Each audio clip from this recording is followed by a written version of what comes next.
Hi students, I hope all are fine. So we have already finished our holidays and we are here for the second term of our class. So what we have is today uh, before we start I would like to wish you all the best as we are heading towards the second term. Okay, just like with the enthusiasm with which we have already started, with the same enthusiasm we'll continue our lessons. Okay, so wish you all a very best of luck. Okay, then so these are the chapters which we have finished and now we need to hurry up because we got 9 more chapters to be completed among the 14.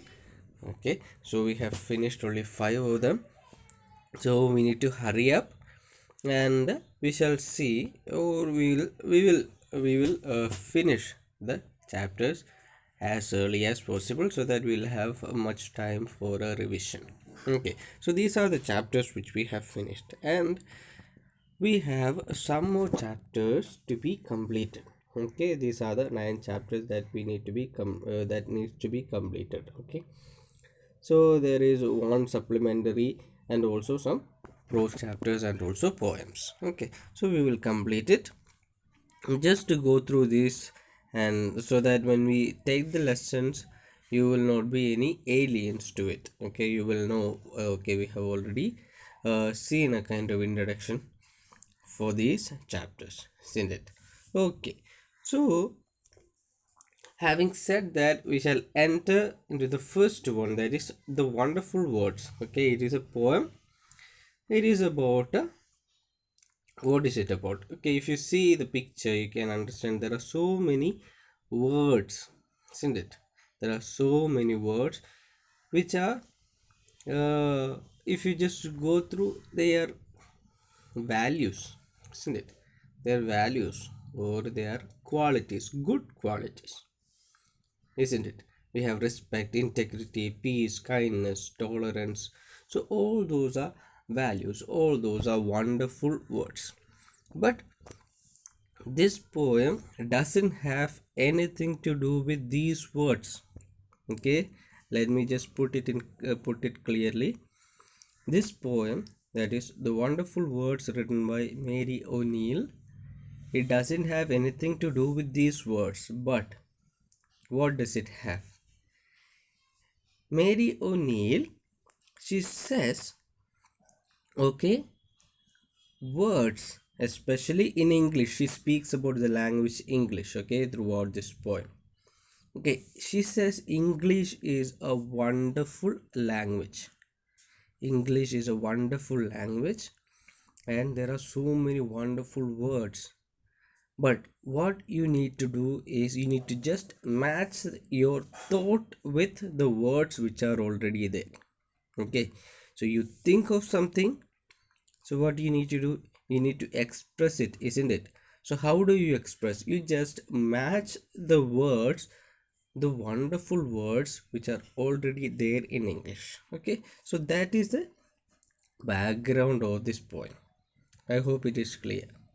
Okay, the background is this, that okay, your thoughts needs to be communicated to others. Okay, others are waiting to hear good things from you. So what you need to do, there are words, what you need to do, you need to just match them and make a beautiful writing, maybe poem, maybe another literary writings like uh, a story, short story, novel, plays. Okay, just like that. Okay, that is the background of this poem. So before we get into the poem, the wonderful words, let us see who Mary ONeal is. Who is Mary ONeal?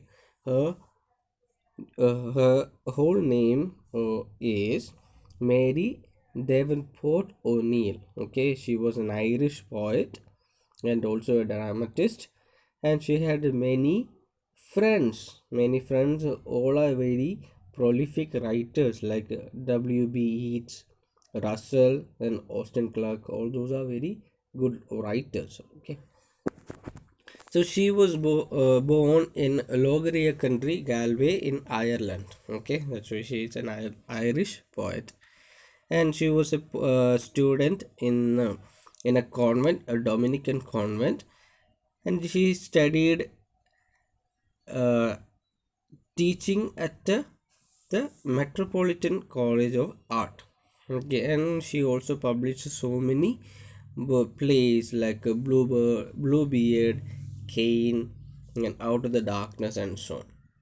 Okay, then her collection, Prometheus and Other Poems, was the first collection of poetry published by an Irish poet besides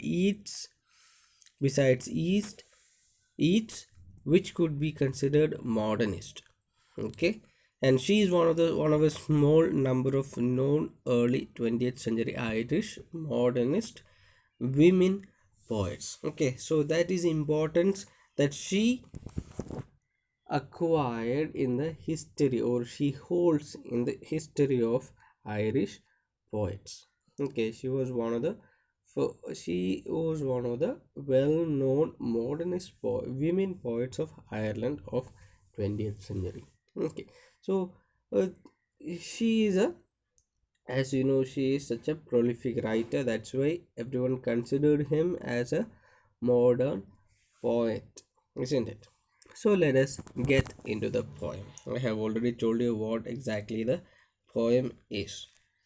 Okay, see, she says, never let a thought shrivel and die for want of a way to say it.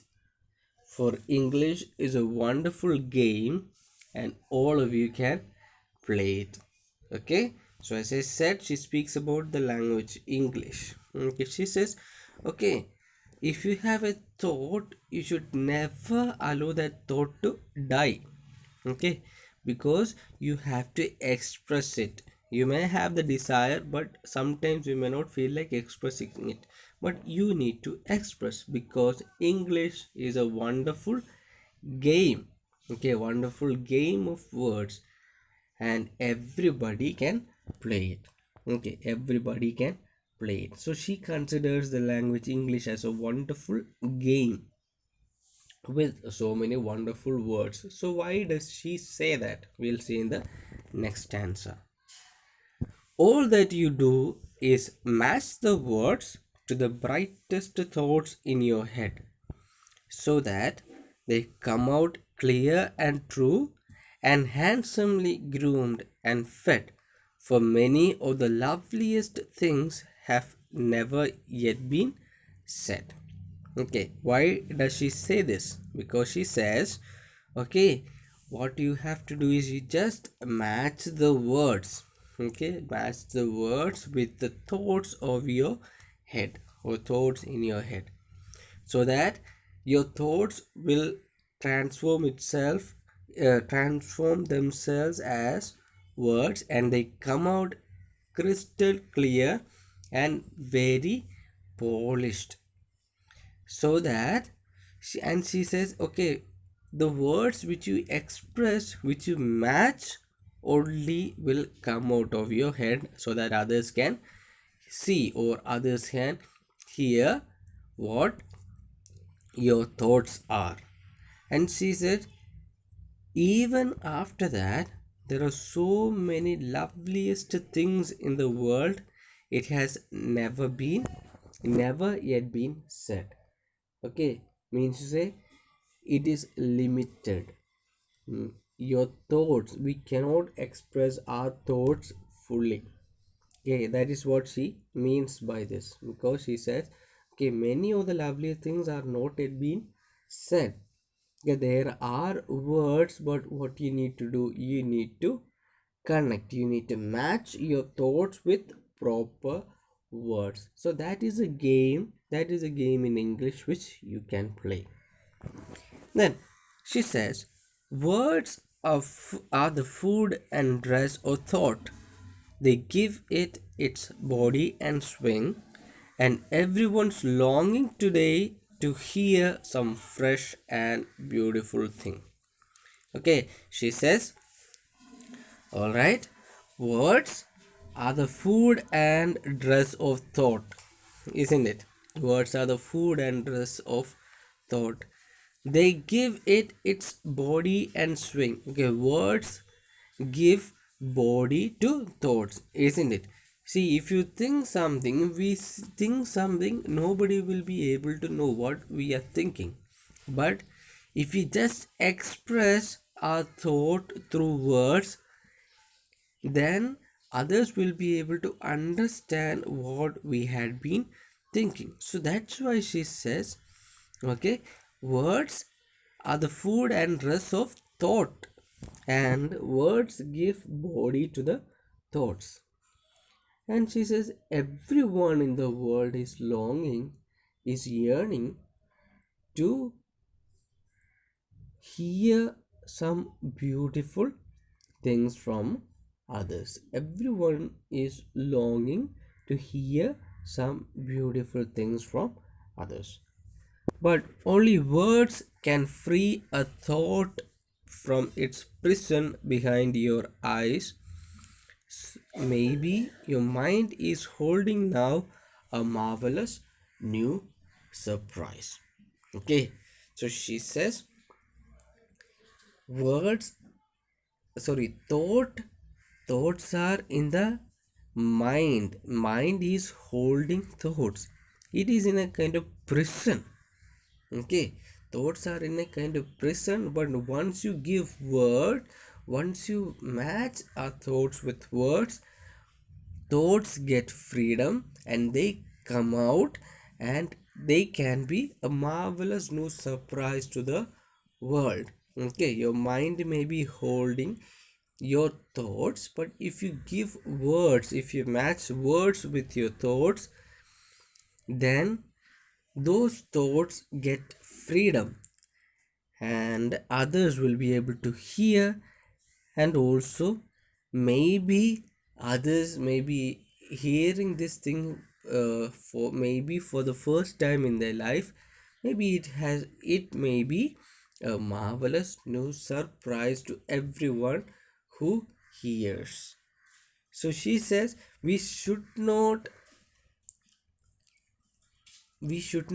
imprison our thoughts, but what you need to do, you need to express our thoughts through words. Okay, maybe through poems, maybe through writings. Okay, we have to express. You can also, through words, through speeches, you can express your thoughts. So that's how we give body to the thoughts, and it comes out so that the world will be able to hear beautiful things from everyone, especially us who have kept our thoughts in a prison. But we need to give freedom to the thoughts matching with words.